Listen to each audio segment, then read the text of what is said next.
I'm going to give you my thoughts on the housing market right now. I was telling Riley this earlier. Yeah. I believe, and I'm not an expert, I believe that within 20 years, the price of houses will collapse to rock bottom. You think? And I'll tell you why. People like to point out how boomers hold a disproportionate amount of wealth in this country, more than most generations ever have.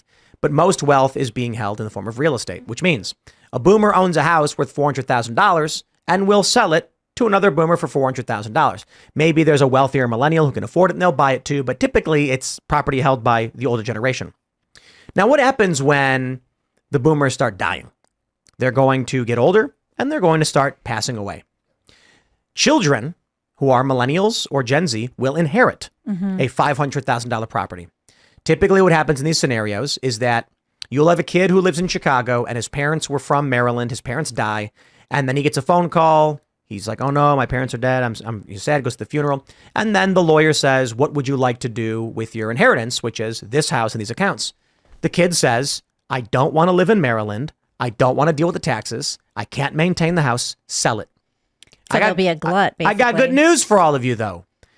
Who can afford among millennials and Gen Z to buy a $500,000 house? Nobody. So here's what happens. The heir then says a month later, did you sell the house? No, nobody wants to buy it.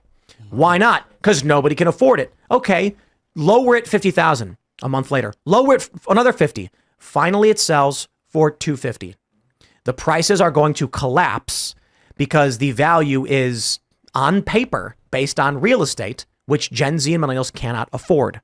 Well, this happened too with all of the golf properties, right? Like all of like my grandparents' generation, which would have been the ones who lived through the Great Depression and fought in World War II.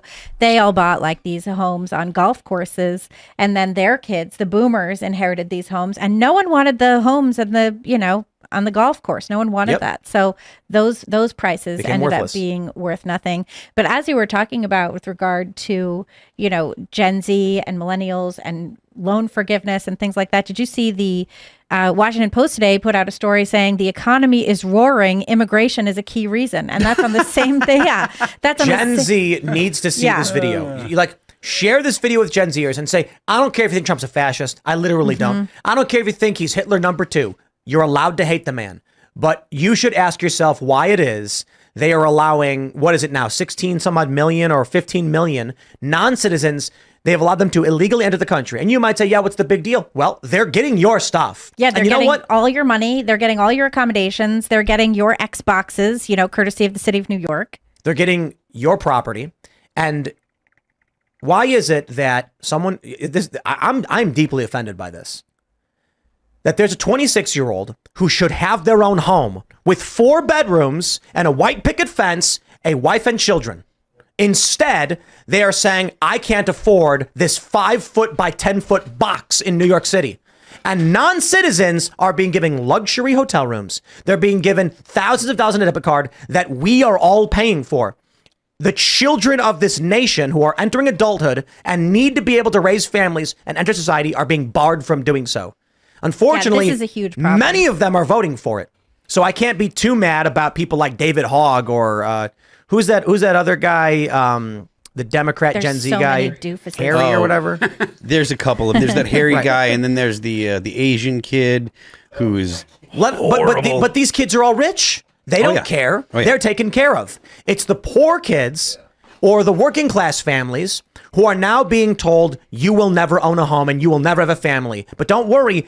10 million new non-citizens illegally entered the country, and we're paying them to do so. Well, and these kids are told to give up their happiness. They're told to give up the things that will make them happy. They're told to find, you were talking, Riley, about meaning. They're told to go seek meaning in things that are meaningless. Yes. And then they are criticized for not being happy enough with their cricket-eating lot in life in their New York City closet.